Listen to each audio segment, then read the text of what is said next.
Article پڑھنا ہے, کوئی مووی دیکھنی ہے, تو بس چٹ پٹ نماز پڑھی اور واپس چلے گئے, تو اس نماز میں ظاہر ہے کیا دلچسپی ہوگی. لیکن اگر آپ وہ والی نماز پڑھیں کہ جس میں آپ یہ سوچیں کہ مووی نہیں, اللہ میاں سے ملاقات ہوگی, نیکسٹ جو آئٹم ہے اس کے بعد وہ اللہ سے ملاقات ہے, تو ظاہر ہے کہ نماز کی کوالٹی میں بڑا فرق ہوگا. انسان کو کوشش کرنی چاہیے کہ انسان اپنی نماز میں یہ کیفیت طاری کرنے کی کوشش کرے کہ یہ ممکن ہے کہ میری آخری نماز ہو. آپ کو معلوم ہے نا کہ دنیا میں ایسا بھی حادثات ہوتے ہیں, جیسے کہ انفارچونیٹلی ابھی 2-3 مرتبہ بنگلہ دیش میں ہوا ہے کہ لوگ پولیٹیکل ریزنز کی وجہ سے ہینگ کر دیے گئے.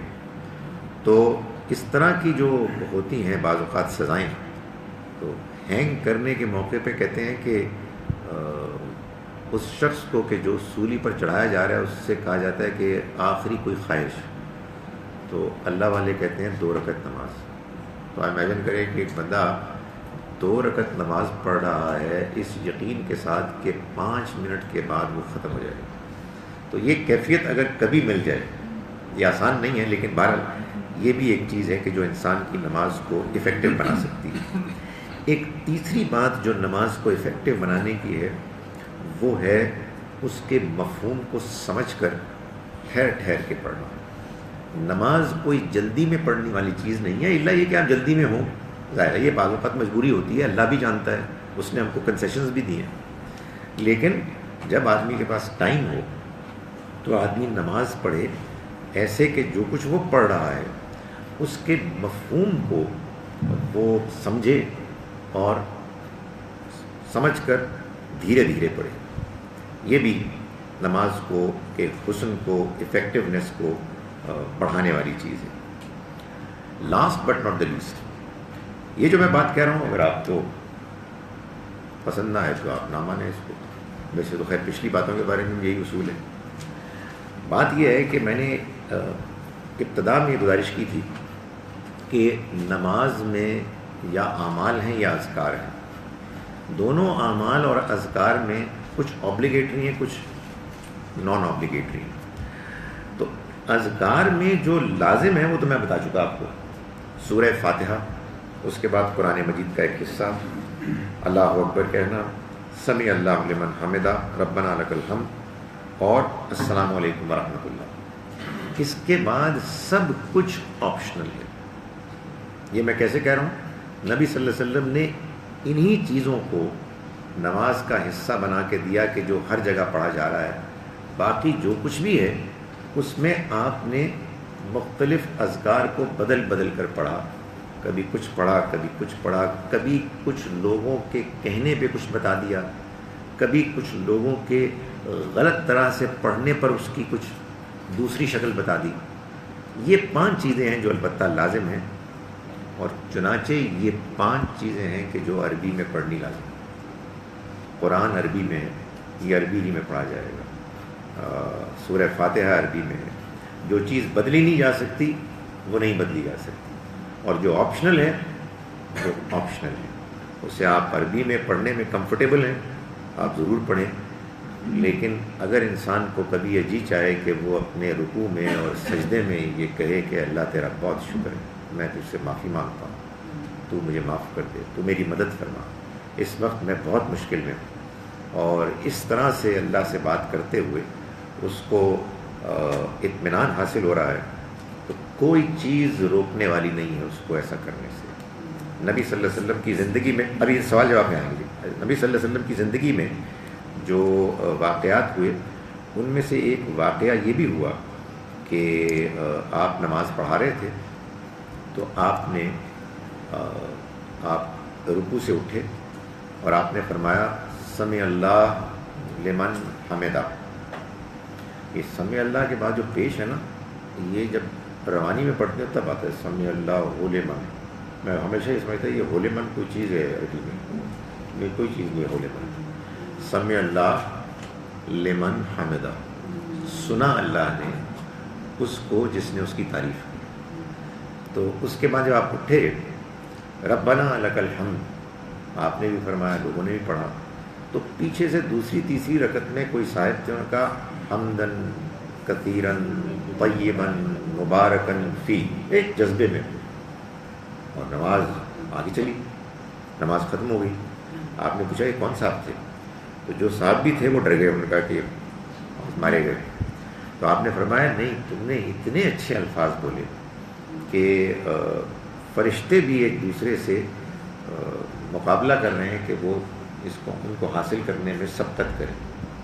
تو حضور نے تعریف کی. ظاہر ہے وہ جو صاحب تھے وہ ایک عربی بدو تھے، ان کے دل میں جو اللہ کی تعریف کے کلمات آئے انہوں نے بول دیے. تو میں گزارش کر رہا ہوں کہ نماز کو افیکٹو بنانا ہے، اللہ کو یاد کرنا ہے، اور اس میں جو اللہ کے پیغمبر صلی اللہ علیہ وسلم نے ہم کو نماز دی ہے وہ نماز ویسے ہی پڑھنی ہے جیسے آپ نے دی ہے. اور اس نماز ہی میں آپ نے ہم کو دو حصے دیے ہیں، ایک وہ کہ جو لازم ہے ہم پر، اور ایک وہ کہ جو اختیاری ہے. چونکہ ہم لوگ نماز پڑھتے ہیں عربی میں، عربی سمجھ میں نہیں آتی ہے. وہ ایک روٹین کی ایکسرسائز ہم کرتے ہیں جس میں ہمارا یہ خیال ہوتا ہے کہ اللہ تعالیٰ کو اس سے کوئی خاص دلچسپی ہے کہ ہم 3 مرتبہ سبحان ربی الاعلیٰ، سبحان ربی الاعلیٰ، سبحان ربی الاعلیٰ کہیں، اور اس کے بعد پھر دوبارہ یہی کہیں. تو ہم یہی کام کرتے ہیں، اور جب ہم سلام پھیرتے ہیں تو ہم کو یاد آتا ہے کہ ہم نے تو کچھ باتیں کرنی تھی، کچھ دعائیں کرنی تھی. تو پھر طریقہ نہیں تھا. آپ نماز کے اندر اکثر دعائیں اور اللہ کے ساتھ تعلق کا اظہار کرتے تھے. ایک سوال یہ رہ گیا کہ یہ نماز بار بار ویسی کیوں پڑھی جاتی ہے؟ میں اس کا جواب پہلے دے چکا ہوں. یہ کچھ مونوٹنس ایکسرسائز نہیں ہے. گزارش یہ ہے کہ نماز، اور میں یہ سوچ سمجھ کے کہہ رہا ہوں، نماز روح کی غذا ہے. آپ نے موسیقی سنی، آپ کی مرضی ہے، لیکن اس کو روح کی غذا نہ کہا. نماز روح کی غذا ہے. اور جیسے ہمارا جسم کمزور پڑ جاتا ہے ویسے ہماری روح بھی کمزور پڑتی ہے. جیسے ہم بھوکے ہوتے ہیں ناشتے کے وقت، ہم یہ نہیں کہتے پھر وہی ناشتہ آ گیا، نہیں، ہماری ایپیٹائٹ ہوتی ہے تو ہم اس کو انجوائے کرتے ہیں، ہمیں اچھا لگتا ہے. بالکل اسی طرح سے جب ہم اللہ کو یاد کر کے تھوڑی دیر کے لیے دنیا کے کام کاج میں پھنستے ہیں تو ہمارے اندر کی وہ روحانی ضرورت، بھوک پیاس ایک مرتبہ پھر بیدار ہوتی ہے، اور وہی نماز ہمارے لیے افیکٹو ہوتی ہے. اس لیے کہ یہ اللہ کو یاد کرنے کا بہترین طریقہ ہے، اور اگر ہم صحیح طرح سے کریں گے تو ہم اس کو انجوائے کریں گے. اور یقیناً اس نماز کو اچھا بنانے کے لیے محنت کرنی چاہیے، قرآن زیادہ یاد کرنا چاہیے، قرآن کے مختلف مقامات کو بدل بدل کر پڑھنا چاہیے، قرآن کو سمجھنا چاہیے، درمیان میں اذکار بھی بدلنے چاہیے. یہی حضور کا طریقہ تھا. تو آپ دیکھیں گے کہ یہ نماز آپ کے لیے پروبیبلی 5 دن کے وہ اوکیزنز ہوں گے کہ جن کو آپ سب سے زیادہ will be looking forward to them, آپ انجوائے کریں گے. اللہ کرے کہ ہم سب کی نماز ایسی ہو جائے. ایک آخری سوال یہ رہ گیا کہ نماز افیکٹو کیوں نہیں ہوتی، نماز مؤثر کیوں نہیں ہوتی. یہ سوال اس لیے بھی پیدا ہوتا ہے کہ قرآن مجید میں سورہ عنکبوت 29 سورہ میں آیت نمبر 45 میں اللہ تعالیٰ کا ارشاد ہے، ان الصلاۃ تنہی عن الفحشاء والمنکر. نماز روکتی ہے فحش اور منکر کاموں سے، بے حیائی سے اور بری باتوں سے، جھوٹ سے، مکاری سے، تنگ کرنے سے، زیادتی سے. سوال یہ ہے کہ روکتی تو کوئی نہیں، کدھر روکتی ہے؟ آپ معلوم ہے نا وہ مشہور جو جملہ ہے کہ نہ انہیں کوئی نماز چھڈی کہ نہ انہیں کوئی ترا چھڑیا. 5 مہینہ معلوم پڑتا تھا وہ، اور سارے بھائی بھی اس نے قتل کر دیے. تو یہ بات جو ہے یہ کیا ہے؟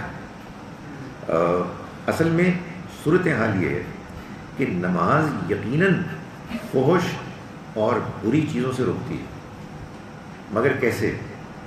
گردن سے پکڑ کے نہیں، بلکہ جیسے ایک اچھا ساتھی دوست روکتا ہے، یار یہ نہ کرو، it's bad, don't do it. نماز آپ کو ریمائنڈ کراتی ہے. آپ یقین جانیں کہ آپ ایک برا کام کر کے آئے ہیں، یا آپ نماز میں توبہ کریں گے اور رو رہے ہوں گے، یا نماز آپ پر پھٹکار کر رہی ہے، آپ کو کچھ اس میں نہیں ملے گا.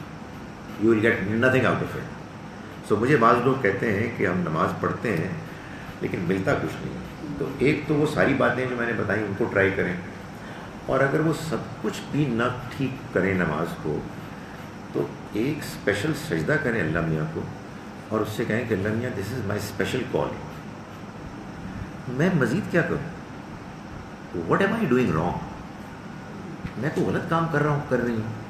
مجھے سمجھا، میں مطلب وضو کیا ہے میں نے، تو نے مجھے بتایا میں نے ایسے نماز پڑھنی تھی، میں نے تیرے پیغمبر کے بتائے ہوئے طریقے کے مطابق قیام کیا، رکوع کیا، سجدہ کیا، تیرے سے کنیکشن کیوں نہیں ہو رہا؟ تو میرا خیال ہے کہ یا ہو جائے گا یا آپ کو پتہ لگے گا کہ وہ پچھلے 15 سال سے اس غریب آدمی کو جو تم نے تنگ کر مرا ہے اور ذلیل کیے جا رہے ہو، تو نماز کے سجدے میں تم کو یاد آؤں گا یا آپ کو آواز آئے گی؟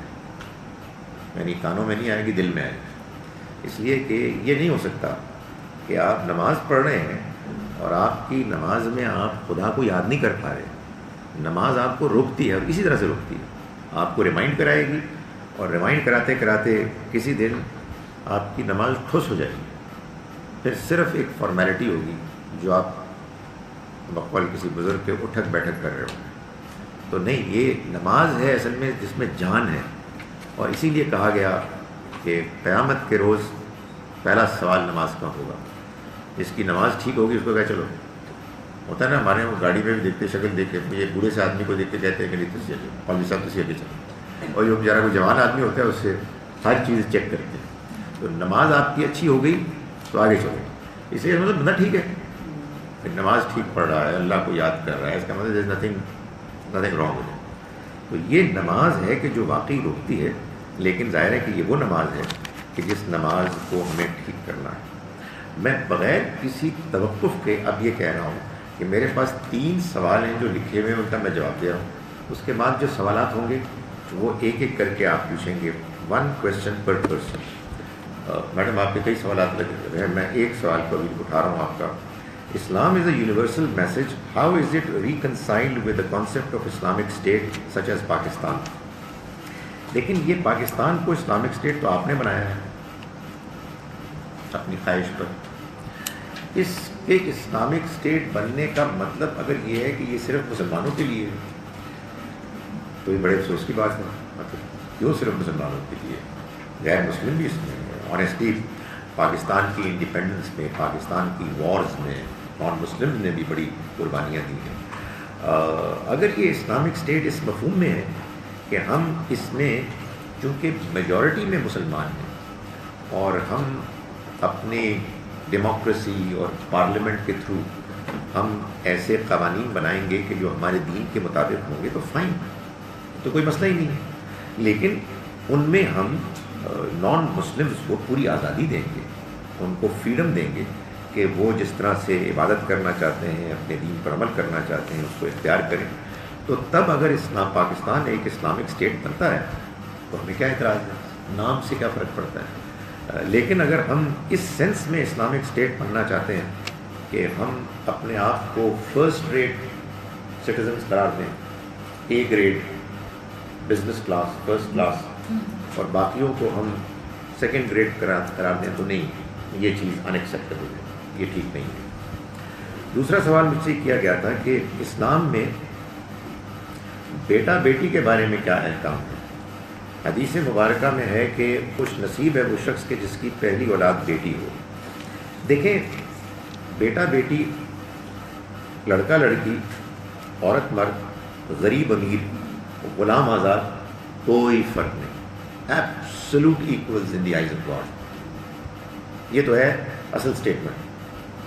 البتہ سرکمسٹینسز کا فرق ہو جاتا ہے. جس دور میں قرآن نازل ہوا اس دور کا ایک بڑا مسئلہ، ویسے آج کے دور کا بھی ہمارے پاکستان کا سب سے بڑا مسئلہ یہی ہے، لیکن اس دور کا سب سے بڑا مسئلہ ہوتا ہے سیکیورٹی. آپ ایک قبیلہ ہیں، ادھر ایک اور قبیلہ ہے، ادھر بھی ہے، اور آپ کو اپنے آپ کو فزیکلی سیکیورڈ کرنا ہے.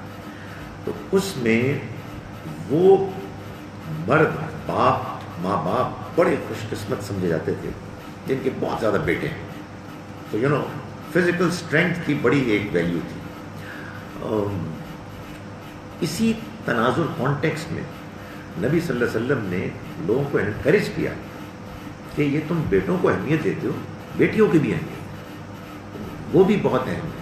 تو اس طرح کی احادیث اصل میں اس سے متعلق ہیں کہ یہ جو تم ان کو ان کی فزیکل اسٹرینتھ اور اس طرح کی ایڈوانٹیج کی وجہ سے تم زیادہ چاہتے ہو اور تم بیٹیوں کو نظر انداز کرتے ہو, اور بعض اوقات ظاہر ہے کہ وہ اتنی ایکسٹریم پہ چلے جاتے ہیں کہ ان کو زندہ درگور کر دیتے ہیں. تو اس کو ختم کیا اور آپ نے بیلنس کیا کہ اگر وہ اہم ہے تو یہ بھی ایکولی اہم ہے, اور حالات بدلتے بھی ہیں.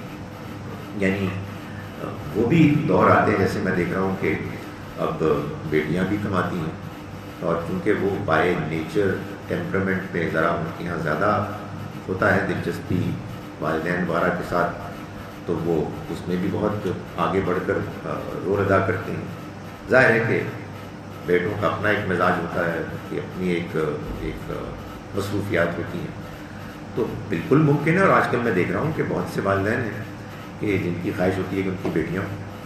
سو اس کا کوئی تعلق بیٹے اور بیٹی سے نہیں, اس کا تعلق حالات سے ہے.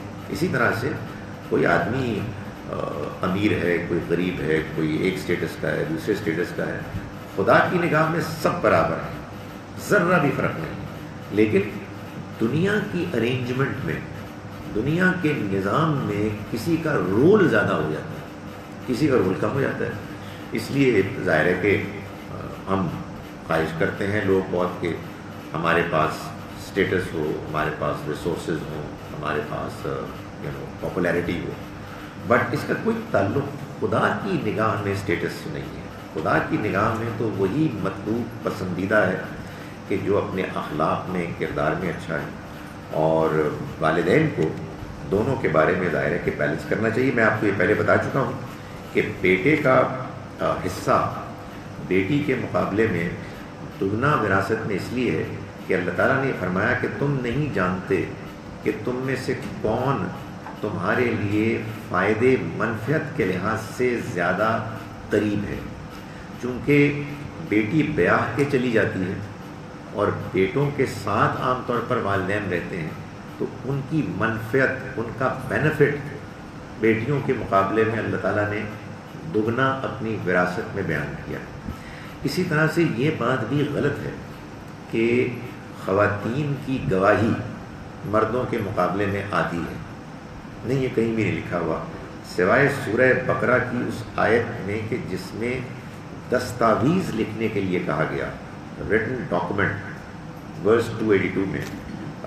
ایسے دور میں کہ جب خواتین کو فائنینشیل میٹر سے کوئی دلچسپی نہیں تھی, تو اللہ تعالیٰ نے فرمایا کہ ان کو گواہ مت بناؤ, اور اگر کہیں کسی بستی میں 2 مرد گواہ ہیں ہی نہیں, سارے ہی پکنک منانے گئے کہیں دے ایک ہی مرد ہے, تو پھر 1 مرد اور 2 عورتیں, تاکہ اگر ایک بھولے تو دوسری اس کو یاد کرا دے. کیا بھولے؟ یعنی وہ میٹرز کے جس میں اس کی دلچسپی نہیں ہے. ورنہ خواتین کی میموری, اللہ اللہ, کیا میموری ہوتی ہے.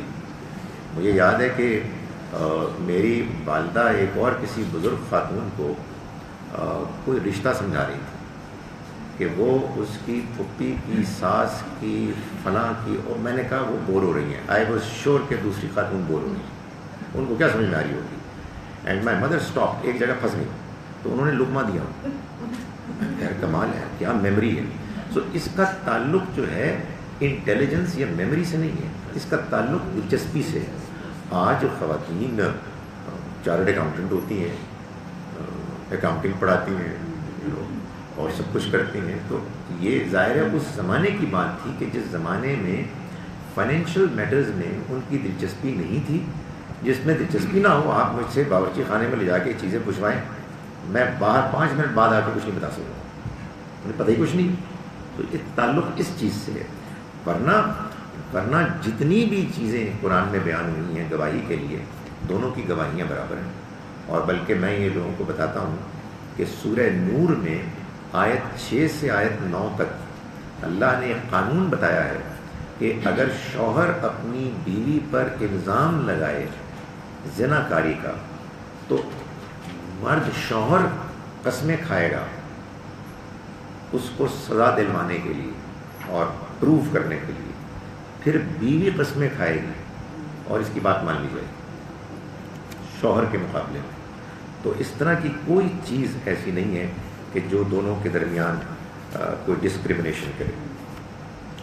تیسرا سوال جو تھا وہ چونکہ ان کے پوچھنے والے موجود نہیں ہیں اس لیے میں اس کو نہیں لیتا۔ جی بیٹے اور بیٹی میں کوئی ڈسکریمنیشن نہیں ہے، اور جائیداد کا جیسے آپ نے بتایا کہ 2 حصے بھائی کے اور 1 حصہ بہن کا، جی اگر جن کے گھر میں صرف بیٹیاں ہوتی ہیں اور بھائی بیٹا نہیں ہوتا تو ان کی جائیداد میں سے کہا جاتا ہے کہ وراثت میں صرف 2/3 بیٹیوں کو ملے گا اور 1/3 باقی رشتے داروں میں بڑھ جائے گا۔ دیکھیں، یہ یوں ہے کہ قرآن مجید میں جب ایک بیٹی ہوگی تو اس کے بارے میں کہا گیا ہے کہ اس کو آدھا حصہ ملے گا، اور اگر 2 یا 2 سے زیادہ ہوں گی تو ان کو 2/3 ملے گا۔ اب آدھا حصہ آپ نے بیٹی کو دے دیا تو آدھا حصہ رہ گیا، 2/3 آپ نے بیٹی کو دے دیا، بیٹیوں کو دے دیا، 1/3 رہ گیا۔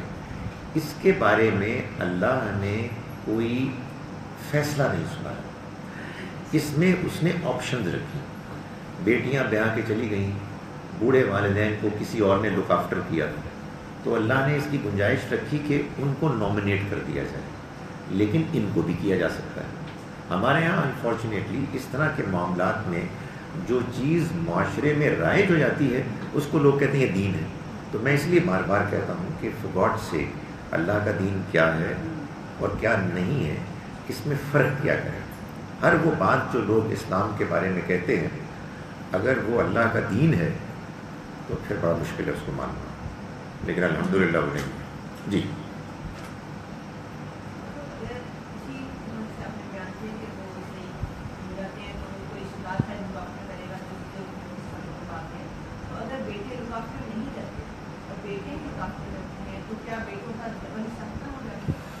دیکھیں، بات یہ ہے کہ یہ ایسے ہی ہے، میں دیکھ رہا ہوں خاتون کتنی خوش ہو رہی ہیں اس سوال، اور مرد سارے ٹینس ہیں۔ دیکھیں، گزارش یہ ہے کہ ہم پریکٹیکلی جب ٹریفک ہوتی ہے نا تو اس کو ہینڈل کرنے کے لیے سرخ بتی، یلو اور گرین کا ایک نظام بناتے ہیں، اور یہ کہتے ہیں یہاں ٹریفک زیادہ ہے تو یہاں سے آنے والی ٹریفک کو ہم دیں گے پورے 45 سیکنڈ، ادھر والی کو ہم دیں گے 15 سیکنڈ۔ تو آپ کہیں جی شام کے 5:55 پہ یہاں سے زیادہ آتے ہیں، کہیں گے ٹھیک ہے یار، اب یہ لا ہے، اس کو فالو کرنا ہے، الا یہ کہ آپ کوئی نیا لگا دیں سسٹم۔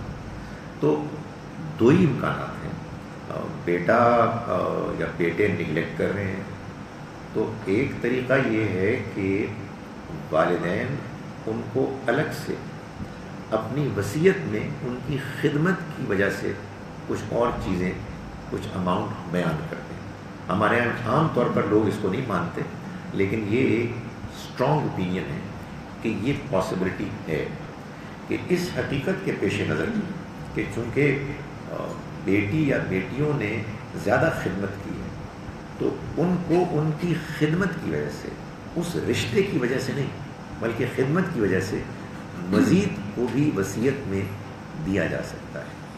اور ایک شق تو الگ سے ہے، وہ ایکسٹریم کیس میں کہ اگر بیٹا یا بیٹے بالکل والدین کے معاملے میں اتنے بے پرواہ ہو گئے کہ منفعت کیا مضرت تکلیف کا باعث بنے، تو پھر وہ اسی بیان کی روشنی میں آنکھ بھی کر سکتے ہیں۔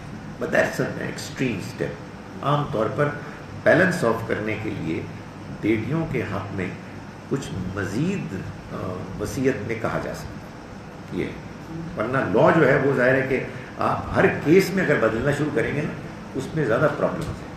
تو قانون کو قانون ہونا چاہیے اور اس میں کچھ تبدیلی کی گنجائش ہو سکتی ہے۔ جی جو 1/3 حصہ رہ جائے گا پیچھے اگر بیٹیاں ہی ہیں کسی کی تو وہ کیا باقی اس کے ریلیٹیوز میں ڈسٹریبیوٹ ہو جائے گا؟ نہیں، گزارش یہ کہ یہ مرنے والے کو فیصلہ کرنا ہے خود کہ اب وہ اس کو کیسے ٹریٹ کرے گا۔ not automatic. وہ بیٹیوں کے لیے بھی کر سکتا ہے, وہ عورتوں کے لیے بھی کر سکتا ہے, یہ اس پر چھوڑ دیا گیا. سر کیا یہ ضروری ہے جی ایک منٹ, کہ یہ جو تقسیم ہے, یہ ہمارا وہ جو مائک والا سسٹم ہے یا نہیں ہے, تو پھر جس کے پاس مائک ہے وہ کرے. باہر کچھ لوگ بیٹھے ہیں, اگر آپ سوال کچھ ریپیٹ کر دیا کریں تو ہاں وہ ادھر بھی بیٹھے ہیں. سر میرا سوال یہ ہے کہ جو آپ نے قضا نماز نہیں, میں کہوں کہ رول یہ ہے کہ جس کے پاس مائک ہے وہی ہونا. ہاں اس میں ویری آسانی ہوئی, آپ ادھر اس کے بعد یہاں آئے گا. جی میرا سوال یہ کہ آپ نے کہا قضا نماز نہیں ہوتی, جی تو اب جس طرح آپ نے بتایا کہ جس طرح کوئی قضا جس کی لیٹ ہو گئی نماز, جی آپ نے کہا جس طرح کوئی سو گیا یا کوئی کسی مصروفیت سے جیسے فارغ ہو وہ نماز پڑھ لے, جی تو نماز کا تو وقت گزر گیا, تو پھر مجھے سمجھ نہیں لگی, تھوڑی سی قضا نماز کو دوبارہ ایکسپلین کرتے ہیں. اور آپ نے ایک جگہ بتایا کہ اس کو یا تو پھر اگلی نماز کے ساتھ جوڑ کے پڑھ لیں. نہیں یہ آپ نے دیکھیں, آپ نے فرمایا کہ قضا نماز میں نے کہا کہ نہیں ہوتی, اور اگر نماز چھٹ جائے تو پھر لیٹ وہ پڑھ لے تو پھر کیا وہ قضا نہیں ہوگی.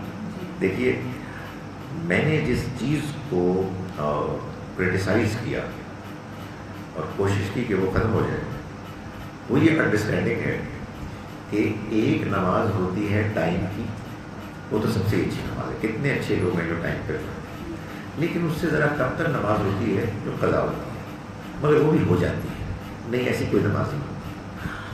آپ سوئے میں تو آپ کا قصور ہی نہیں, جب آپ اٹھیں گے اور ٹائم گزر چکا ہوگا تو آپ فوراً وہ نماز کے جو آپ نے چھوڑی ہے آپ اس کو پڑھیں, وہ انشاءاللہ آپ کی وقت کی نماز مانی جائے گی. نبی اکرم صلی اللہ علیہ وسلم کی زندگی میں ایک سے زیادہ موقعوں پر ایسا ہوا کہ آپ کی وقت کی نماز, آپ سو گئے, سب سو گئے, صحابہ سفر میں تھے, تو جیسے ہی اٹھے آپ نے نماز پڑھی اور آپ نے فرمایا کہ بس یہ نماز اب صحیح نماز ہے, اس لیے کہ سونے میں کوئی آپ کا اختیار نہیں. دوسری چیز یہ ہے کہ ایک آدمی وقت کی نماز کو چھوڑ بیٹھا غفلت کی وجہ سے. میٹنگ ہو رہی تھی, باس بڑے روبدار ہیں, ویسے تو آپس کی بات ہے کہ میٹنگ میں بھی اتنا ہی ہوتا ہے کہ 5 منٹ میں آدمی کچھ نہیں بولتا تو بیٹھے بیٹھے نماز پڑھ لیں, لیکن میں کہتا ہوں کہ کسی وجہ سے نماز چھوڑ دی, یہ کوتاہی ہوئی. اب اس بندے یا بندی نے توبہ کرنی, اس نے گناہ کیا ہے, نماز وقت پر جان بوجھ کر چھوڑ دی, اسے توبہ کرنی. توبہ کرتے ہوئے وہ جو نماز پڑھے اس کو آپ قضا نہ کہیں, مانیں وہ توبہ کر رہا ہے, مطلب اس سے ایک گناہ ہوا ہے, اس سے ایک زیادتی ہوئی ہے, اس زیادتی کی اب اس نے تلافی کرنی ہے.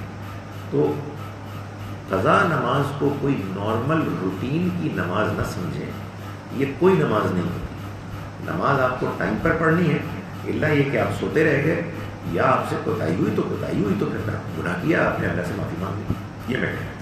اب آپ کو ہے سر ایک سوال جو ہے کیونکہ انہیریٹنس سے متعلق, تو یہ اس کے باوجود بھی جائے گا وہاں, چاہیے آپ جائیں گے. انہیریٹنس کے قانون کے متعلق بات ہوئی. سر کیا یہ جو لا ہے انہیریٹنس کا, یہ صرف ڈسیزڈ کے بعد یعنی کسی کے دنیا سے رخصت ہونے کے بعد ہی ہوتا ہے, یا وہ اپنی زندگی میں بھی اسی قانون کے تحت وہ وراثت تقسیم ہو سکتی ہے؟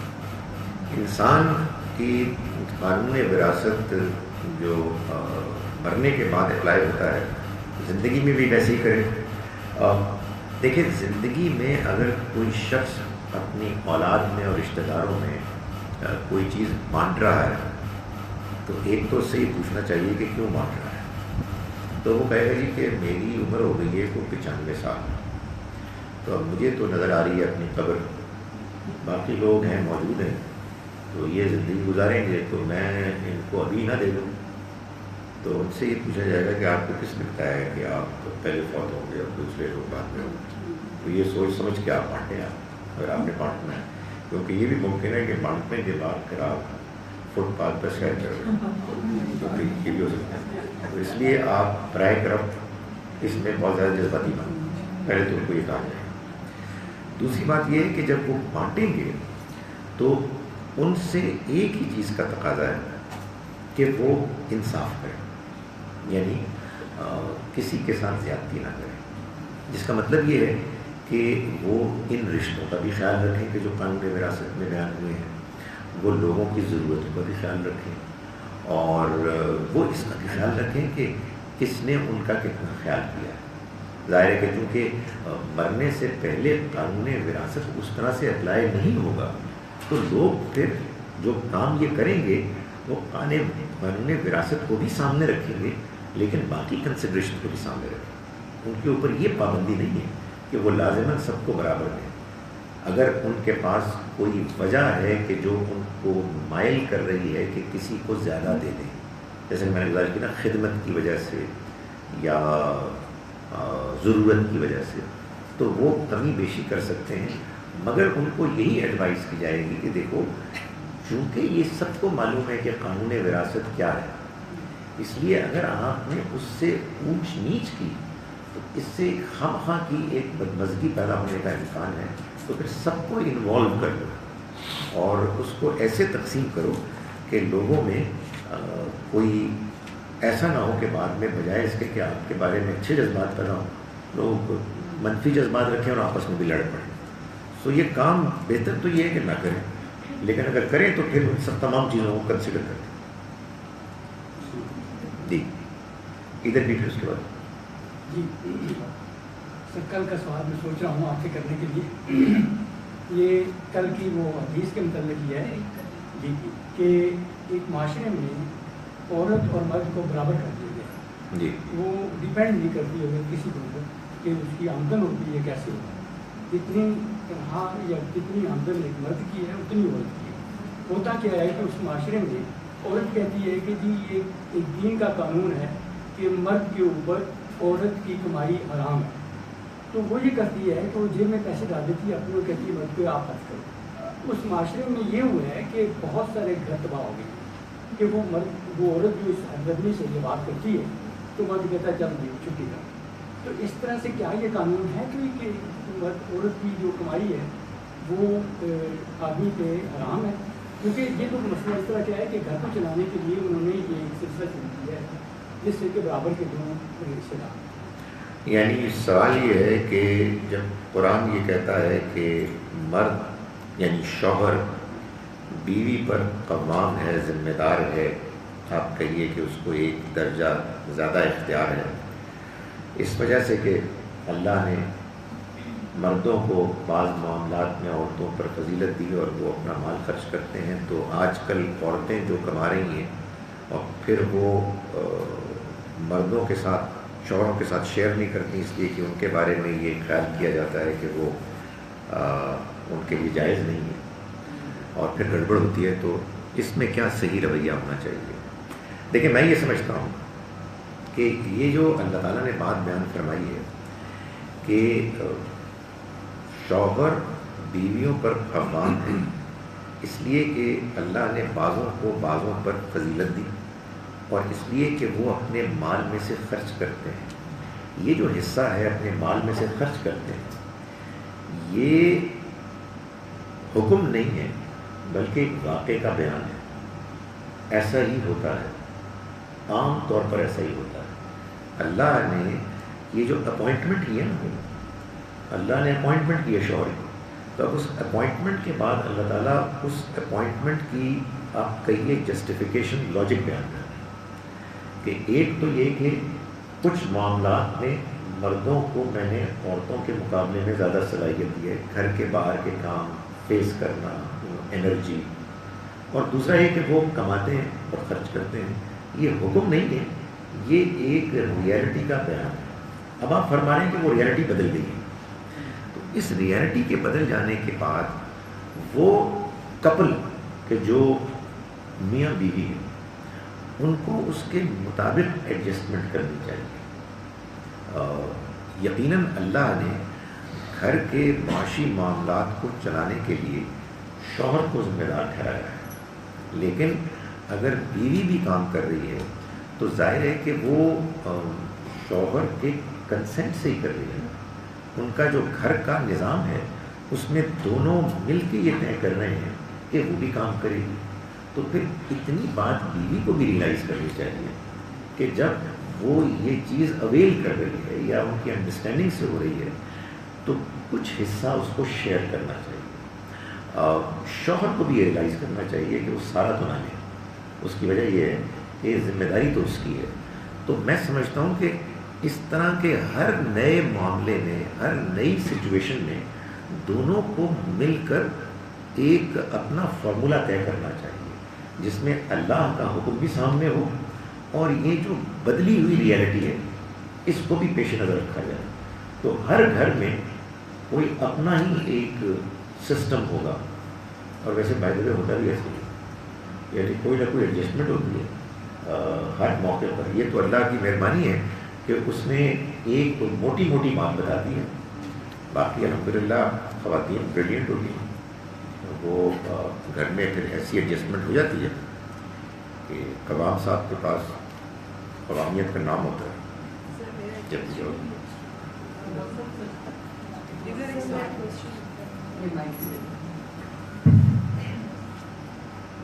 میں تہجد اور وطر کے بارے میں پوچھنا چاہ رہی تھی کہ اگر ہم وطر پڑھ لیتے ہیں تو وہ تہجد کا حصہ ہے یا ہمیں دوبارہ پڑھنا، مطلب اس میں کیا کہ دونوں چیزیں پڑھ سکتے ہیں یا کوئی حصہ اسی کا ہی ہے؟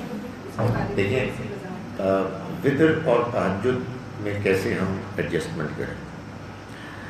لیٹس فیس اٹ، ہم ایک دین پر عمل کرتے چلے آئے ہیں. وہ دین اب ہماری زندگی کا حصہ بن گیا ہے. آپ کا یہ ہماری عادت بن گئی.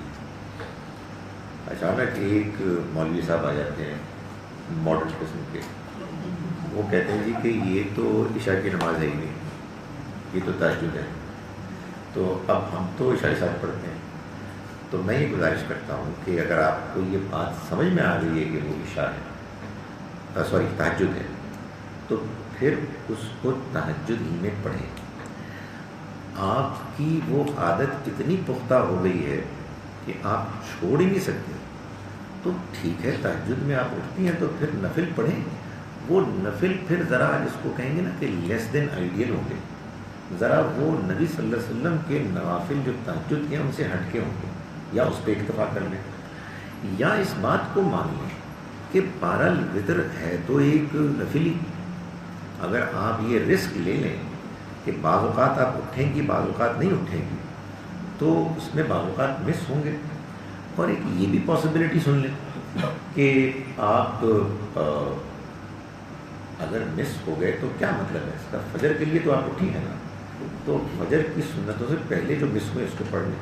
اس میں کئی پاسبلٹیز ہیں. ٹھیک ہے، آپ اس کے بعد ڈاکٹر صاحبہ کو دیجیے گا. چیز ڈاکٹر صاحب میرا یہ سوال ہے کہ وراثت کے معاملے میں اگر پیرنٹس بچوں کی ضروریات کے مطابق اگر اپنی زندگی میں حصہ کر دیتے ہیں تو یہ صحیح ہے؟ میں نے ابھی اس سوال کے جواب میں کہا کہ اگر زندگی میں کوئی حصہ کر کے جاتا ہے تو یہ اس کا اختیار ہے، مگر اس اختیار پر وہ اللہ کے ہاں اس بات پر جواب دہ ہے کہ اس نے کوئی زیادتی نہیں. قانون وراثت میں جو تقسیم ہے اس سے آپ مختلف کوئی چیز بانٹتے ہیں تو پھر اس کی کوئی وجہ ہونی چاہیے، آپ کو اسے جسٹیفائی کرنا ہوگا. اللہ کے ہاں بھی کوئی نہ کوئی آپ کے پاس جواب ہوگا. اور دوسرا یہ ہے کہ چونکہ سب کو معلوم ہے، بچوں کو معلوم ہے کہ اصل تقسیم اللہ کے ہاں تو یہ تھی، تو آپ نے اس کو ڈفرینٹ کیا ہے تو ان کو بھی آپ کو سیٹسفائی کرنا ہوگا. ورنہ اس کا خدشہ ہے کہ آپ ایک اچھے مقصد کے لیے کوئی تقسیم کر رہے ہیں اور ادھر گھر کے اندر جھگڑا پڑ گیا کہ کسی کو آپ نے فیور کیا کسی کو کم کیا. اصل میں یہ بھی کہنا چاہ رہی تھی، پوچھنا چاہ رہی تھی کہ باہر کے ملکوں میں زیادہ تر جو پیرنٹس ہیں وہ اپنی اولاد کو ایکول شیئر دیتے ہیں، مسلمان بھی اسی طرح کرنے لگے ہیں. یہ تو ان کا عمل ہے، اگر وہ ایکول دیتے ہیں ظاہر ہے کہ کبھی نہ کبھی تو قرآن پڑھتے ہی ہوں گے، وہ سورہ نساء بھی پڑھتے ہوں گے، تو اس کو کیسے پڑھتے ہوں گے؟ یعنی میں تو ایسے سمجھنا چاہتا ہوں آنیسٹلی کہ ہم قرآن کو کیا حیثیت دیتے ہیں. یہ اللہ کی کتاب ہے، اللہ کا فیصلہ. بس وہ سوال ہوتے ہیں ادھر جائیں. Thank you.